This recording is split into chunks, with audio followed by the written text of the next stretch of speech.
Hello friends, welcome to my channel tech non tech corner. Presentation कुछ basic questions करवाएंगे जो हमारे पिछले वीडियो से थोड़ा सा अलग है। उन क्वेश्चन में क्या था कि आपको बहुत ही बेसिक क्वेश्चंस परसेंटेज के थे, लेकिन आज के जो हमारा वीडियो है इसमें क्या होगा कि परसेंटेज के क्वेश्चंस में जब परसेंटेज इंक्रीमेंट या डिक्रीमेंट होता है तो हम प्रेजेंट वैल्यू या पास्ट वैल्यू कैसे कैलकुलेट कर सकते हैं। यहाँ पे हमने एक डायग्राम बनाया हुआ है, ये आपको अभी समझ में नहीं आ रहा होगा कि हमने ये क्यों बनाया है। आगे जब हम क्वेश्चन सॉल्व करेंगे तो समझ में आएगा कि ये डायग्राम्स हमें कितना यूजफुल है क्वेश्चंस को सॉल्व करने में। देखिए, आइए पहले डायग्राम समझ लेते हैं कि ये डायग्राम क्या है।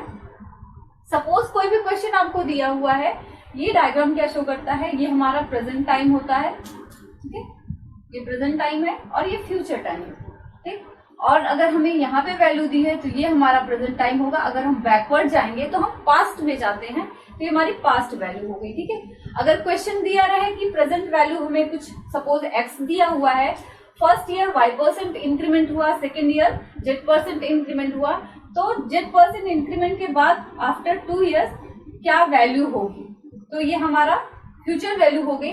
तो फ्यूचर वैल्यू कैलकुलेट करने के लिए फॉर्मूला बताएंगे। सपोज ये हमारा प्रेजेंट टाइम है, x क्या दिया है, प्रेजेंट वैल्यू दी है, और लास्ट 2 ईयर y% और z% का इंक्रीमेंट हुआ है, तो बिफोर 2 ईयर क्या वैल्यू होगी, यहाँ पे हमें वो पास्ट वैल्यू कैलकुलेट करनी है। इसी तरह यहाँ पे y% इंक्रीमेंट दिखाया है और z% डिक्रीमेंट दिखाया है, इसके लिए क्या फॉर्मूला होगा। यहाँ पे y% इंक्रीमेंट और z% डिक्रीमेंट है, तो उसके लिए क्या फॉर्मूला होगा। तो आइए सबसे पहले इसका फॉर्मूला देखते हैं इस क्वेश्चन का, ठीक है। यहाँ पे हमें प्रेजेंट वैल्यू दी है और फ्यूचर वैल्यू हमें कैलकुलेट करनी है। तो हम देखिए किस डायरेक्शन में जा रहे हैं, आगे की तरफ जा रहे हैं, मीन्स फॉरवर्ड डायरेक्शन में जा रहे हैं। तो हमें यहाँ पे क्या वैल्यू मिलेगी, सपोज इसकी वैल्यू क्या है W, तो W इज इक्वल टू क्या फॉर्मूला होगा, W is equal to x into, देखिए y% क्या हो रहा है, इंक्रीमेंट हो रहा है, तो जो पर्सन इंक्रीमेंट या डिक्रीमेंट होगा, अगर हम फॉरवर्ड डायरेक्शन में जा रहे हैं, मतलब अगर आगे की तरफ जा रहे हैं, तो क्या होगा 100 प्लस y, ये परसेंटेज में अपॉन 100%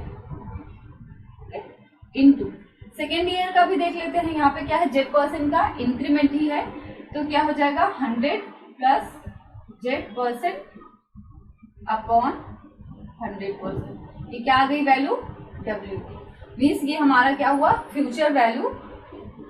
अगर हमें प्रेजेंट वैल्यू दी है तो हम फ्यूचर वैल्यू ऐसे निकाल लेते हैं, जबकि पहले साल भी इंक्रीमेंट हुआ है और दूसरे साल भी इंक्रीमेंट हुआ है। अब यहाँ पे देखिए, अगर हमें प्रेजेंट वैल्यू दी है और हमें पास्ट वैल्यू निकालनी है, मीन्स हम पीछे की तरफ जा रहे हैं या बैकवर्ड डायरेक्शन में जा रहे हैं, तो उस केस में क्या होगा वैल्यू, सपोज की वैल्यू क्या है W, तो यहाँ पे W इज इक्वल टू क्या हो जाएगा x इंटू, देखिए बैकवर्ड जा रहे हैं तो 100% को हम हमेशा ऊपर लिखेंगे, अपॉन यहाँ पे इंक्रीमेंट ही है, कितना z% का इंक्रीमेंट है, तो क्या हो जाएगा 100 प्लस z% इंटू, अगेन यहाँ पे y% का ही इंक्रीमेंट है, तो 100% ऊपर जाएगा और 100 प्लस y% क्या हो जाएगा, तो इसको अगर सॉल्व कर लेंगे तो हमें पास्ट वैल्यू मिल जाएगी। अब नेक्स्ट जो हमारा यहाँ पे है, पहले इंक्रीमेंट फिर डिक्रीमेंट। इस केस में सपोज ये हमारा इसको मान लेते हैं A, ये वैल्यू A है, ठीक है। तो A इज इक्वल टू क्या होगा, देखिए हम फ्यूचर वैल्यू भी कैलकुलेट कर रहे हैं, तो मूव हम किधर करेंगे, आगे की तरफ या फॉरवर्ड डायरेक्शन में, तो A is equal to x into, जो इंक्रीमेंट या डिक्रीमेंट होगा वो हमेशा जो इंक्रीमेंट या डिक्रीमेंट होगा वो न्यूमरेटर में ही हम लिखेंगे या अंश में ही लिखेंगे। तो इंक्रीमेंट हो रहा है तो 100 क्या हो जाएगा प्लस y, ठीक है, अपॉन 100 इंटू, अब देखिए z का क्या हो रहा है डिक्रीमेंट, z% क्या हो रहा है डिक्रीमेंट, तो मीन्स 100 माइनस z% अपॉन 100%। इसी तरह इस केस में क्या होगा, a की value a is equal to, देखिए बैकवर्ड जा रहे हैं तो पहले क्या है आपका x इंटू कर लेंगे। जेड का क्या है, डिक्रीमेंट हो रहा है, तो 100 मेरा क्या रहेगा, ऊपर की तरफ रहेगा क्योंकि बैकवर्ड जा रहे हैं, और डिक्रीमेंट है इसलिए 100 माइनस Z% इंटू 100% अपॉन, यहाँ पे Y% का इंक्रीमेंट हो रहा है इसलिए 100 प्लस Y%। इस तरह हम पास्ट वैल्यू को भी कैलकुलेट कर सकते हैं। इसको सॉल्व करते हैं। देखिए क्वेश्चन क्या दिया है, क्वेश्चन को हिंदी इंग्लिश दोनों में पढ़ देते हैं। देखिए क्वेश्चन है आपका, a man had 4800 rupees in his locker 2 years ago। ठीक है, in the first year he deposited 20% of the amount in his locker. In the second year, he deposited 2.5% of the increased amount in his locker. Find the amount at present in his locker. दिया क्या है कि 2 साल पहले किसी आदमी के locker में कितना अमाउंट था, 4800 अमाउंट रुपीज था। ठीक, पहले साल उसने क्या किया, जो उसके लॉकर में अमाउंट उसने जमा किया था मीन्स 4800 रुपीज का 20% पहले साल जमा करता है, फिर जो 20% जमा करने के बाद जो इंक्रीज्ड अमाउंट हुआ नेक्स्ट ईयर उसका 2.5% जमा करता है। तो अभी प्रेजेंट टाइम में उसके लॉकर में कुल कितना अमाउंट है ये आपको निकालना। ठीक है, तो देखिए जो हमने डायग्राम से सॉल्व किया था वही डायग्राम बनाते हैं। ये हमारे 2 years हो गए।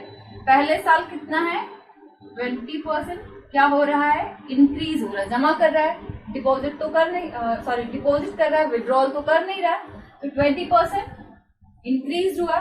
सेकेंड ईयर भी क्या कर रहा है, डिपॉजिट कर रहा है, 2.5% डिपॉजिट कर रहा है। पहले अमाउंट कितना था उसके अकाउंट में, 4800 रुपीज, 4800 रुपीज था, तो इसका 20% जमा किया, तो सपोज यहाँ पे आपका जो इंक्रीज अमाउंट हुआ वो कितना हुआ, x। अब x का 2.5% नेक्स्ट ईयर जमा करता है, तो प्रेजेंट टाइम में उसके लॉकर में कुल कितना अमाउंट है ये आपको निकालना है। तो यहाँ पे वैल्यू दी है, ये वैल्यू निकालनी है, तो मीन्स हमें किस डायरेक्शन में जाना है, फॉरवर्ड, मीन्स आगे की तरफ बढ़ना है। तो ये फॉर्मूला हमने बताया था कैसे निकालेंगे। सपोज यहाँ पे हमने ले लिया क्या है, y, अमाउंट कितना है y, तो y को हम कैसे निकालेंगे, y इज इक्वल टू, यहाँ पे दिया है कितना, 4800 रुपीज, इनिशियल अमाउंट कितना था 4800, यहाँ पे इंक्रीज कितना हो रहा है 20%, तो हम जब फॉरवर्ड की डायरेक्शन में जाते हैं तो ऊपर हम इंक्रीज्ड वैल्यू लिखते हैं, ठीक है, 100 प्लस 20% अपॉन 100% इंटू, फिर 2.5% का इंक्रीमेंट हुआ, तो मीन्स 100 प्लस 2.5% अपॉन 100%। ठीक,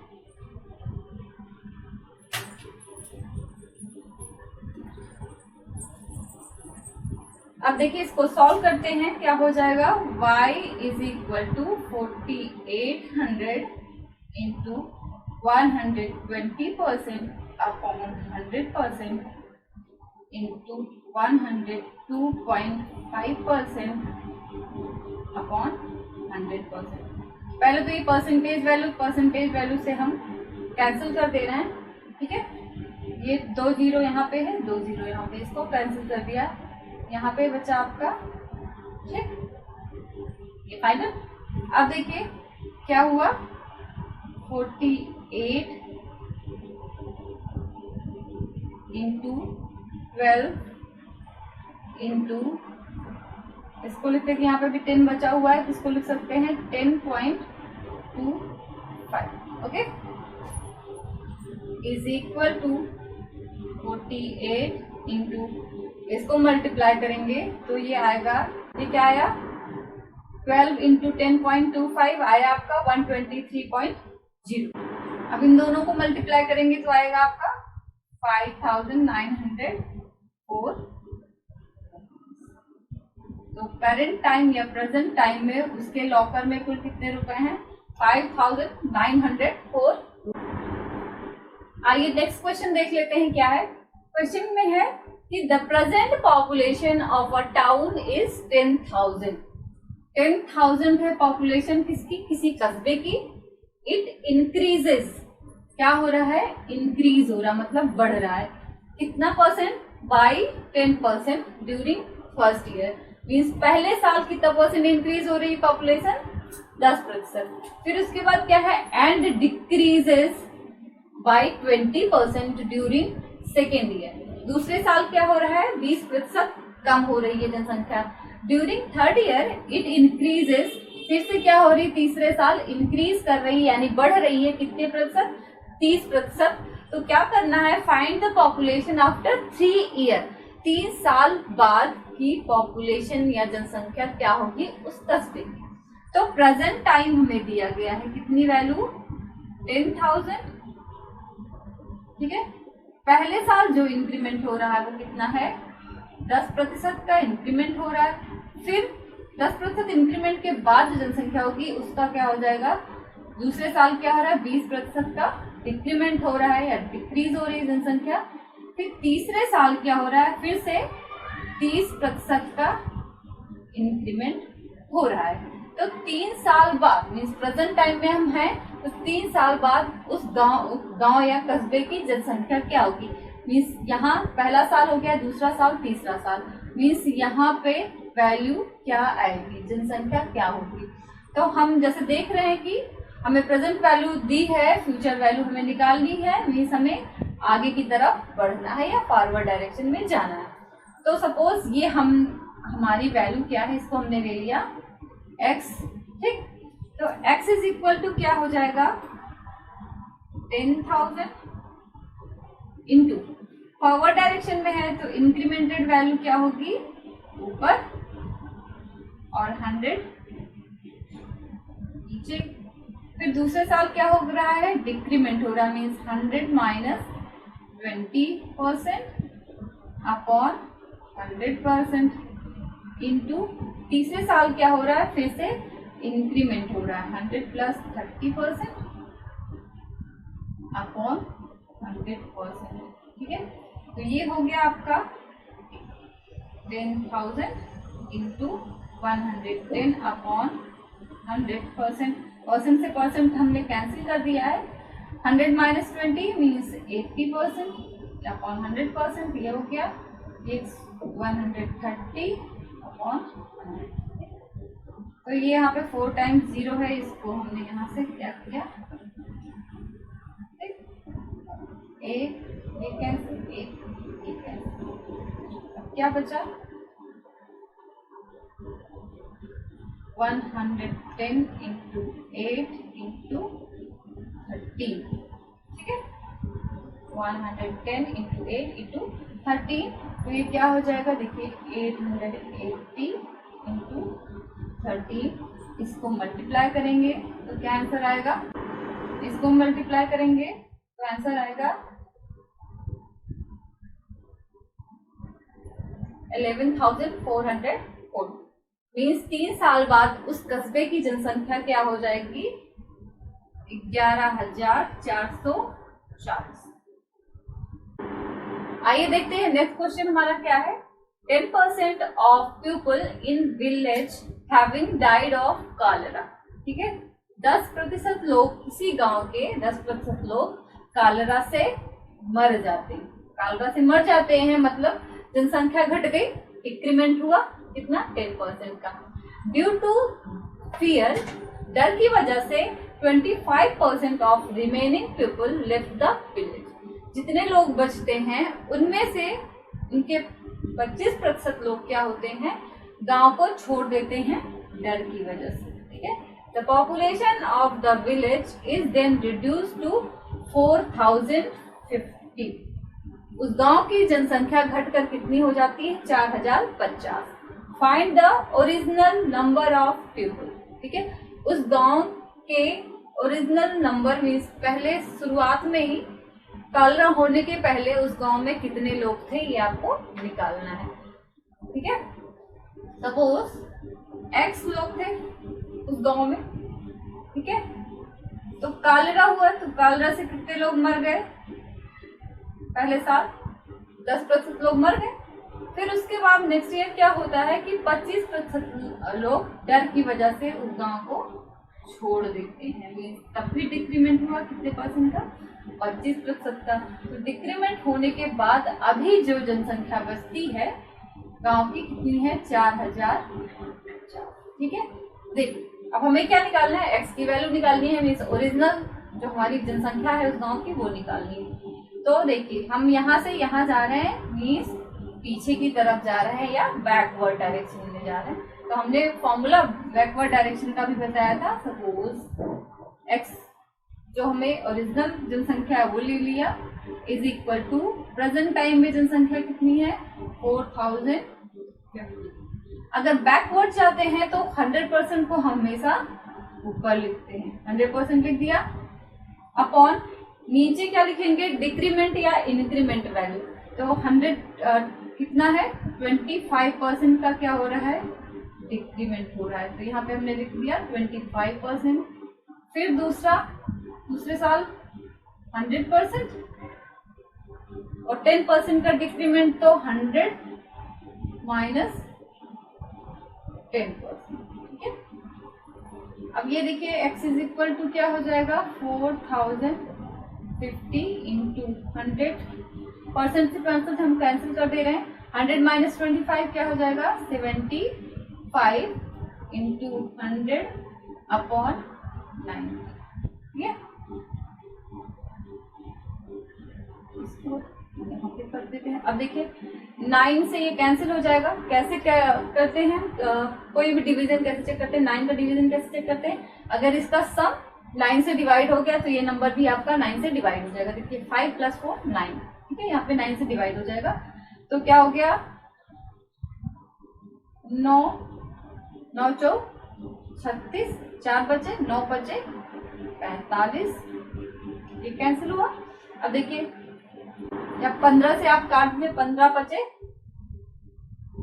15 से कटेगा 15 बचे 75, 15 तिया 45। ठीक है, अब ये क्या हो गया? 20 पंचे 100। अब ये क्या हुआ? 3 इंटू 20 इंटू 100। ये क्या हो गया? 3 दूना 6, 6000।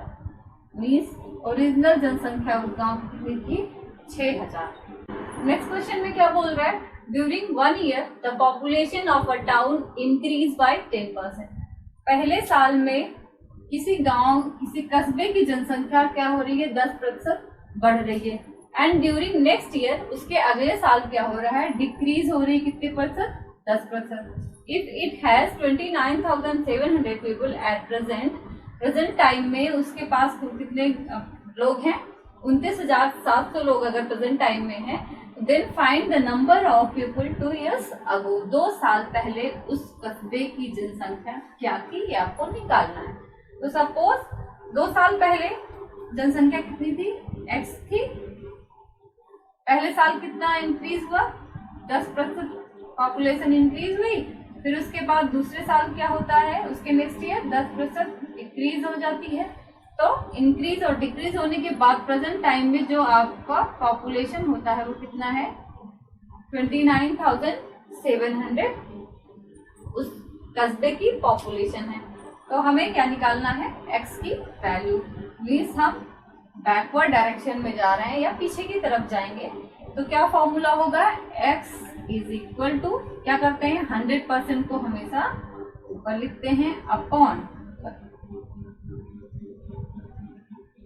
फॉर्मूला क्या होगा? x इज इक्वल टू 29,700 जो वैल्यू आपको दी हुई है इंटू 100% हमारा क्या होगा? ऊपर की तरफ रहेगा।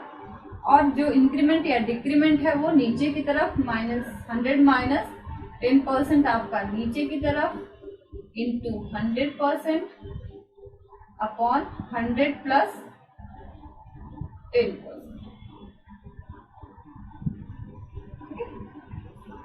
ये आपका हुआ 29,700 इंटू 100%। से परसेंट कैंसिल कर दिया, 90 100 अपॉन 100। ठीक है।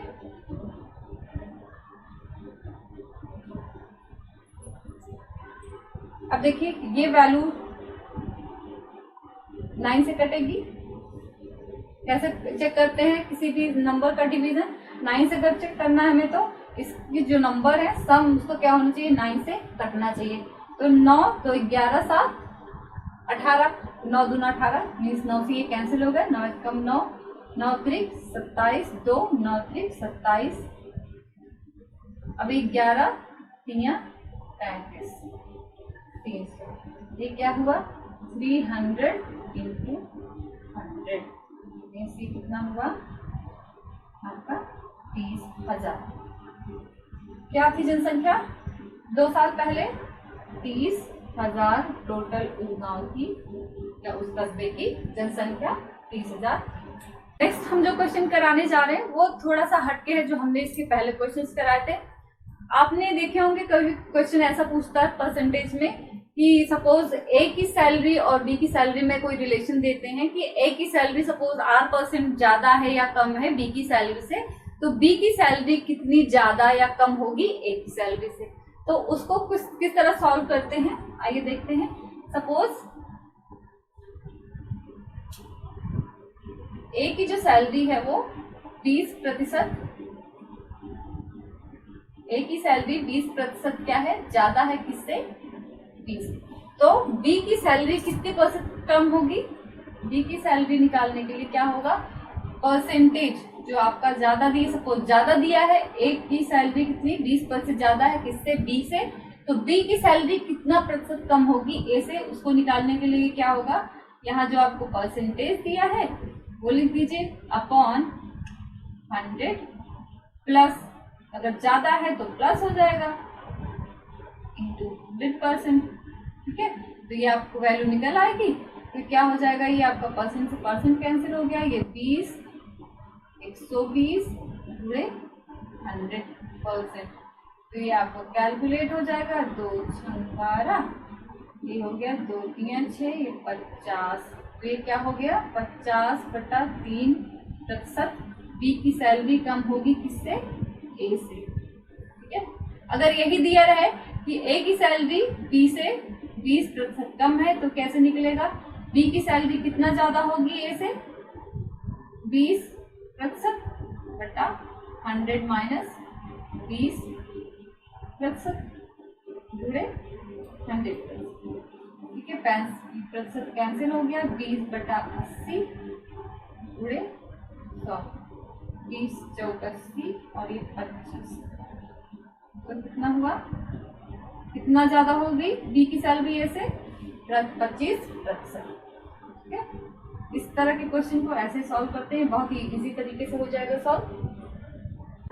हम उम्मीद करते हैं कि आपको आज का वीडियो बहुत ही पसंद आया होगा। अगर हमारा ये वीडियो आपको पसंद आया हो तो प्लीज हमारे इस वीडियो को लाइक कर दीजिए और हमारे इस चैनल को सब्सक्राइब कर दीजिए अगर आप अभी तक सब्सक्राइब नहीं किए हो, और अपने दोस्तों के साथ शेयर कर दीजिए। जब आप सब्सक्राइब करेंगे तो बगल में एक छोटा सा बेल का आइकन आता है, आप उसको प्रेस जरूर कर दीजिएगा, जिससे अगर हम कोई भी नया वीडियो अपलोड करते हैं तो आपके पास उसका नोटिफिकेशन आ जाएगा, तो आपको आसानी होगी नए वीडियो को देखने में। And thank you so much for watching my video.